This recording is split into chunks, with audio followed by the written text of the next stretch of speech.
Thankfully, this episode isn't as complex to compare as the last time, as it's only 3 chapters being combined into one episode, which is a very good chapter to episode ratio. So, how about we begin? Since this is the first chapter of Duelist and the focus is switching to the Duel Monsters card game, Takahashi decided to remind people about the game in the beginning of the chapter, so Anzu and Jinochi are playing. After Jinochi loses, Yugi looks at his deck and says he needs not just monsters in his deck, but also magic cards as well.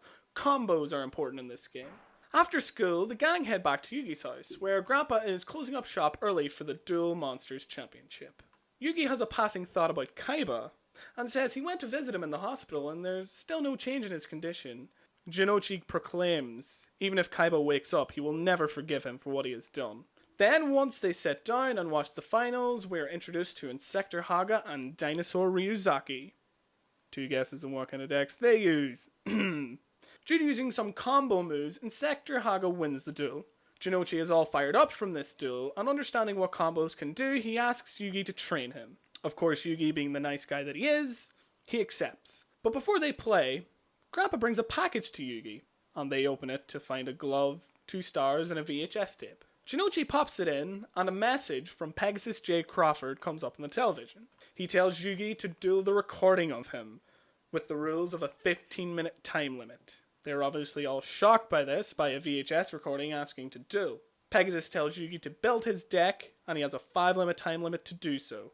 Yugi does so, he plays his card, saying it's an honor to duel the creator of Duel Monsters, and plays Komori Dragon. But Pegasus knows what the card is, despite it only being a recording. Yugi instantly knows that this is a dark game, and now Yami Yugi will be Pegasus' opponent. As I said in the episode prior, I won't be going through the play-by-play of the duel, but I will talk about things that aren't specifically the cards that they play, more plot points that happen within the duel. So if a card name pops up, I'm usually talking about a plot point. Pegasus tells Yugi if he wins, then Yugi must participate in the tournament that he is holding. Yugi proclaims that he hasn't lost yet, being terribly behind in the duel so far. With only 10 seconds to go, Yugi summons the summoned skull and just misses out on calling the attack to defeat Pegasus. Pegasus reveals his mind scan powers, and with the power of his Millennium Eye, traps Yugi's grandpa in the VHS tape. What did I think of these chapters? I thought they were great. Pegasus is a really good villain, being able to read people's minds in a manga that focuses on keeping strategies and plans hidden. It's a great wall for Yugi to overcome, and he's just filled with personality.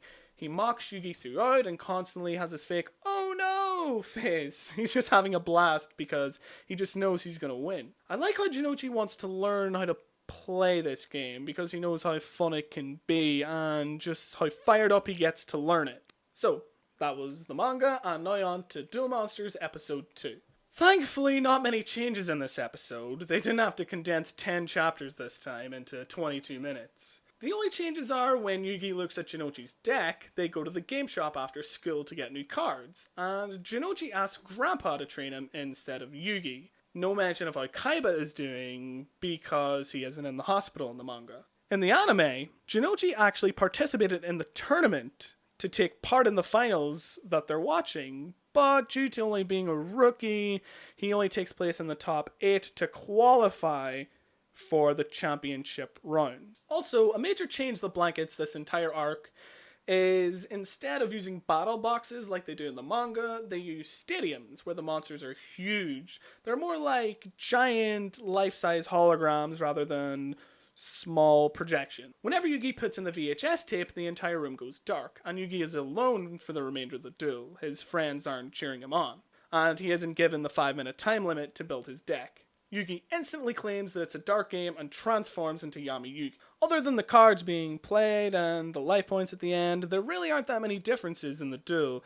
It ends the same way, with Grandpa being trapped in the VHS tape. That's chapters 1 to 3 and episode 2. Not many changes, actually. Nothing that I'd say that hurts the story or changes it in any way. It's a very faithful episode. So, with the episode done, again, I'd like to thank you all for watching.